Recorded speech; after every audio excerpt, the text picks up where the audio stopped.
साहब मुझे मैं तो आया भी था, ज़ाहिर कसूर आया था और आपसे मुलाकात भी हुई थी और वहाँ ताज़ियत के लिए भी और सारा कुछ। ये इब्तिदाई तौर पे चूँकि अब जो बहस हो रही है वो यही हो रही है ना, और ये मेरा ख्याल है यही सबसे आम बात होनी है कि भाई ठीक है बाकी चीज़ें भी करें लेकिन निज़ाम को तो बेहतर बनाएं ताकि किसी की करने की ज़रूरत ना हो, उसको लगे कि अगर मैं करूँगा तो पकड़ा भी जाऊँगा और पकड़ा जाऊँगा तो सज़ा भी मिलेगी। उसके लिए पुलिस रिफॉर्म और ये सारे कुछ होना ज़रूरी है। आपकी भी जब बच्ची का वाक़या हुआ तो पुलिस के हवाले से बड़े मसाइल हुए थे आपको, ठीक कह रहा हूँ मैं, इब्तिदाई तौर पर। जी जी बिल्कुल बिल्कुल थे। वो इब्तदाई तौर पर जो है वो मतलब जिस तरह उनकी एफर्ट होनी चाहिए थी, वो इवन के जो वहाँ पर लोगों के हमारे महल्ले में या रोड बोर्ड सीसीटीवी कैमरे लगे हुए थे घरों में जाती, उन पे हमारे अपने लोगों ने वो सारा रिकवर किया कैमरों में जैनों को जाते हुए। तो फिर पुलिस को बुला के दिखाया, वो वहाँ पता कि मतलब उससे पता चला कि जैनों को ये मुजरम इस रास्ते लेके गया है।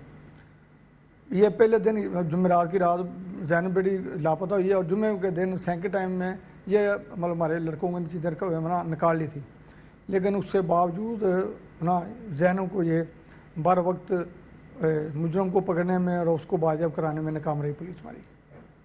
और अमीन भाई सर देखिए, अब ये जो हम इससे पहले तो सुनते थे ना, अब यहाँ तो अपनी दास्तान खुद बता रहे हैं कि ये जो दो लड़के हैं जिनके बारे में शक जाहिर किया जा रहा है, ये इनकी सलाम दुआ नहीं थी लेकिन उन्होंने देखा था, यानी कि मोहल्ले के लोग थे दोनों। और जैनब बच्ची के केस में भी यही मसला था, ये इमरान मोहल्लेदारी था, आपने देखा हुआ था इसको पहले? हाँ जी जी ये मलेदार था, इतना पता था मलेदार है और कोई तरह ये लैक्सला तो नहीं था।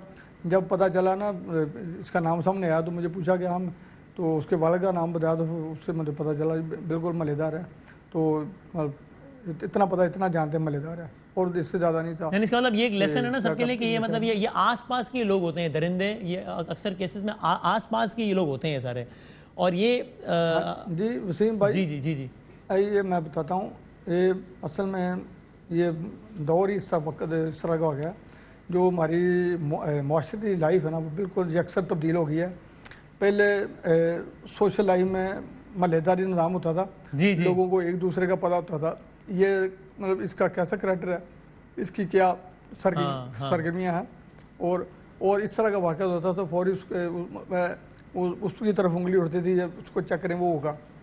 लेकिन अब तो लोगों के जो फ़िक्र माशरे में लोग इतना ज़्यादा मतलब क्या बिज़ी हो गए हैं, हालात इस तरह के पैदा हो चुके हैं कि सोशल लाइफ है ना वो बिल्कुल ही बराए नाम रह गई है। सही है। और जिसकी वजह से मतलब वो बंदा परफेक्टली नहीं कह सकता कि ये किसने किया या किसने नहीं किया, या फलां शख्स लेके गया उसको सर्च करें, उसको पकड़ें, उसको उठाएं।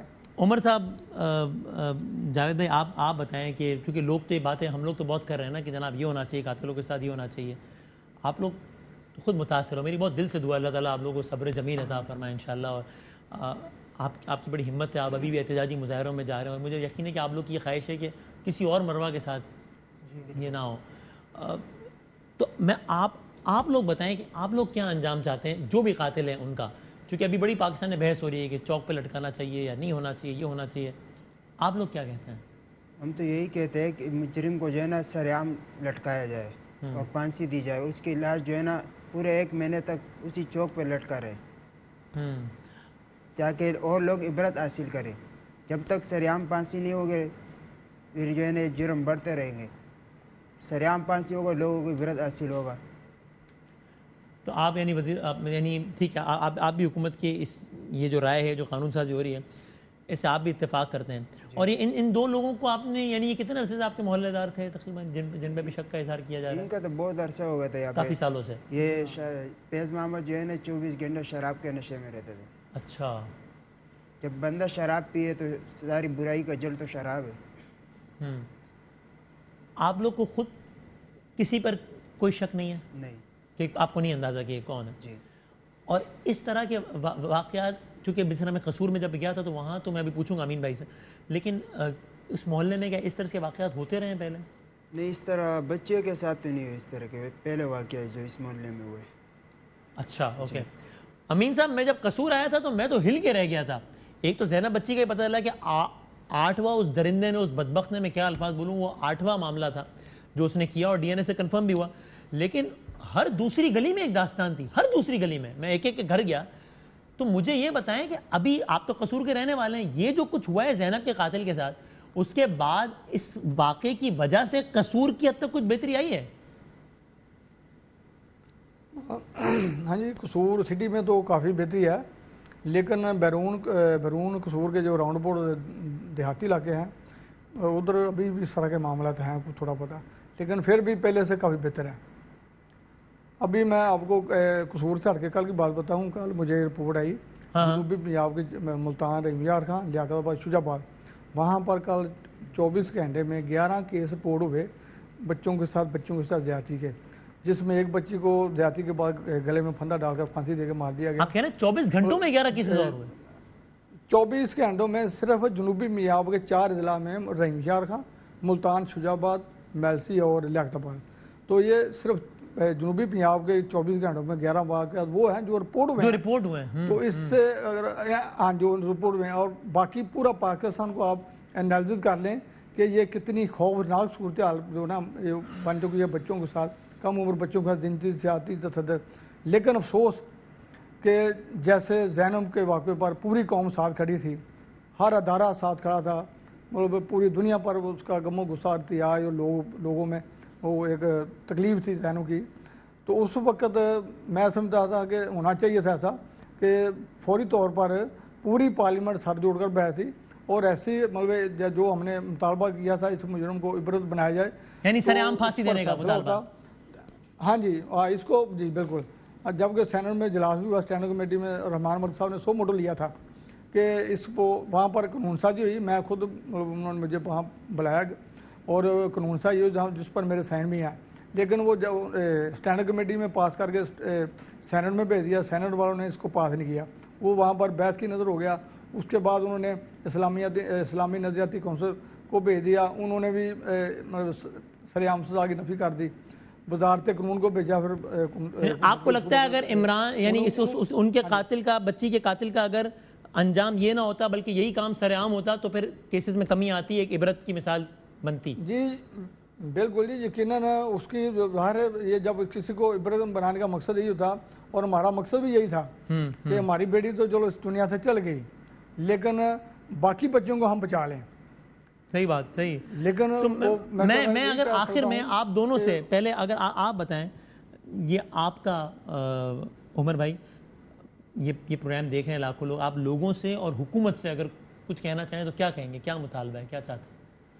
हम तो बस आप लोगों का और सब आवाम का जो है ना शुक्रिया अदा करना चाहते हैं, जो हमारा साथ जो है ना बहुत गमज़दा लोग हैं, बहुत गम में शरीक हो गए और हमारा आवाज़ को आगे उठाया। और अब हम ये कहना चाहते हैं हुकूमत से भी, और जो है जितने भी बड़े हुक्मरान हैं जो उनके साथ जो है ना पावर है, ताकत है, जो ही जो है ना इस तरह के बिल पास किया जाए कि इस तरह जो बच्चियों के साथ जो ज्यादतियाँ हो रही है, जो तशद्दुद हो रहे हैं, कि इसमें कमी आ जाए। और हम तो ये कहना चाहते हैं हुकूमत से बस। और अमीन भाई, आप आखिर में क्या कहना चाहेंगे, अगर वालदैन के नाम या हुकूमत के नाम कोई पैगाम देना चाहें? जी, मेरा दोनों को पैगाम होगा कि वालदैन के लिए खुसूसी तौर पर यह है कि वालदैन ये जिस तरह का माहौल क्रिएट हो चुका है ना इस वक्त, वालदैन अपने बच्चों को ज़्यादा टाइम दें, उनको ज़्यादा लुक आफ्टर करें, उनको बिल्कुल स्पेयर ना करें। और दूसरा ये जो एंड्रॉयड मोबाइल है ना, इससे बचाएं कम से कम जब तक बच्चा मैच्योर नहीं हो जाता। उसकी तरबियत ऐसी हो कि उसको इतना शऊर हो कि वो मतलब मोबाइल में आप आजकल हर चीज़ मौजूद है।